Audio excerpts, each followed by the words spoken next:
आऊज़ु बिल्लाहि मिनश्शैतानिर्रजीम बिस्मिल्लाहिर्रहमानिर्रहीम। Welcome to chemistry with Kamran Chaudhry. अगर आप इस चैनल पर नए हैं तो इस चैनल को सब्सक्राइब ज़रूर कर दीजिएगा, साथ बेल आइकन को लाजमी प्रेस कर दीजिएगा ताकि आपको आने वाली हर नई वीडियो का नोटिफिकेशन मिलता रहे।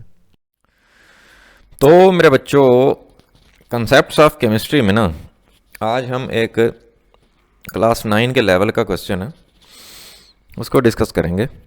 अच्छा, इस तरह के क्वेश्चंस जो हैं ये बच्चों को कंफ्यूज करते हैं, और जैसे आपको पता है कि फेडरल बोर्ड के जो स्टूडेंट्स हैं उनका तो एग्ज़ाम ही बेसिकली करिकुलम बेस्ड होगा अब, ठीक है, बुक बेस्ड एग्ज़ाम नहीं होता उनका।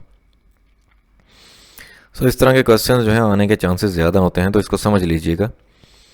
जैसे यहाँ पे ना क्वेश्चन में वो पूछ रहा है कि if 1 mole of carbon contains x atoms, अगर 1 मोल कार्बन में x एटम्स हैं, then what is the number of atoms contained in 12 gram of magnesium, तो फिर 12 ग्राम मैग्नीशियम के अंदर कितने एटम्स होंगे।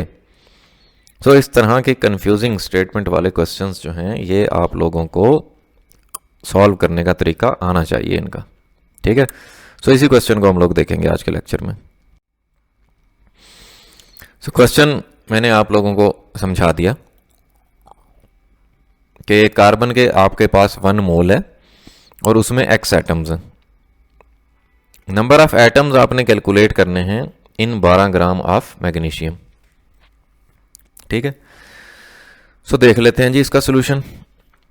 अच्छा, आप देखो, जब हम 1 मोल ऑफ कार्बन की बात कर रहे हैं तो इसका मतलब है कि we are talking about 12 gram of carbon, ठीक है। क्योंकि देखो, जब भी हम किसी भी एलिमेंट के 1 मोल की बात करेंगे ना तो हम उसके मैस की बात कर रहे होंगे, जो कि एक्चुअली उसका रिलेटिव मैस होता है, ठीक है। सो 1 मोल की अगर हम बात करेंगे कार्बन के तो इसका मतलब है वी आर टॉकिंग अबाउट 12 ग्राम, और उसने खुद बता दिया कि 1 मोल कार्बन में कितने एटम्स हैं, x एटम्स हैं, ठीक है। इसी तरह से हम लोग बात कर लेते हैं 1 मोल मैग्नीशियम की। 1 मोल ऑफ मैग्नीशियम की बात करेंगे तो मैग्नीशियम का मैस आप देखें पीरियोडिक टेबल से कितना होता है, 24 होता है। तो इसका मतलब है जब हम 1 मोल ऑफ मैग्नीशियम की बात कर रहे हैं तो 24 ग्राम की बात कर रहे हैं, ठीक है। और हमें पता है कि 1 मोल में कितने एटम्स हैं, x एटम्स हैं, जैसे उसने बता दिया ऊपर कि 1 मोल कार्बन में x एटम्स हैं, तो जाहिर है 1 मोल मैग्नीशियम में भी तो x एटम्स ही होंगे, ठीक है। अब यहां पे वो टर्म यूज कर रहा है x एटम्स। हमें पता है कि किसी भी सब्सटेंस के 1 मोल में या किसी भी एलिमेंट की अगर हम बात करें तो उसके 1 मोल में एवोगैड्रो नंबर के इक्वल एटम्स मौजूद होते हैं, 6.02 टाइम्स 10 पावर 23, ठीक है। सो इस इंफॉर्मेशन से हमें पता लगा कि भाई 1 मोल मैग्नीशियम या 24 ग्राम मैग्नीशियम में x एटम्स होंगे, बट हमने 24 ग्राम में नहीं कैलकुलेट करने, हमने 12 ग्राम ऑफ मैग्नीशियम के अंदर नंबर ऑफ एटम्स कैलकुलेट करने हैं।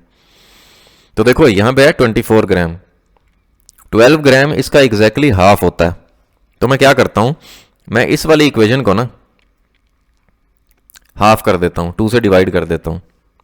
सो यहां पे 1 मोल की जगह पे आ जाएगा 0.5 मोल, 24 की जगह पे आ जाएगा 12 ग्राम, और x एटम्स की जगह पे आ जाएगा 0.5x, ठीक है। सो इसका मतलब ये हुआ कि जब हम 12 ग्राम मैग्नीशियम की बात कर रहे हैं इसका मतलब है हम उसके आधे मोल की बात कर रहे हैं, और एटम्स कितने होंगे उसमें, 0.5x एटम्स होंगे, ठीक है। सो ये इस तरह से मतलब टेक्निक को यूज करते हुए क्वेश्चन सॉल्व किए जाते हैं। उम्मीद है आपको ये क्वेश्चन अच्छे से समझ आ गया होगा। अब इस तरह का कोई भी क्वेश्चन आ जाए ना, आप जनरल रिलेशन लिखा करो सबसे पहले, जैसे ये मैंने यहां पे लिखा है ऊपर, ठीक है। तो जनरली आपको पता होगा ना जब रिलेशन, तो फिर इशू नहीं होता, ठीक है। सो होपफुली क्वेश्चन अच्छे से क्लियर हो गया होगा आपको। अगर आपको वीडियो पसंद आई है तो भाई फिर चैनल को सब्सक्राइब भी कर देना, वीडियो को लाइक और शेयर ज़रूर कर दिया करें अपने फ्रेंड्स सर्कल में, ठीक है। Thank you very much for watching this video.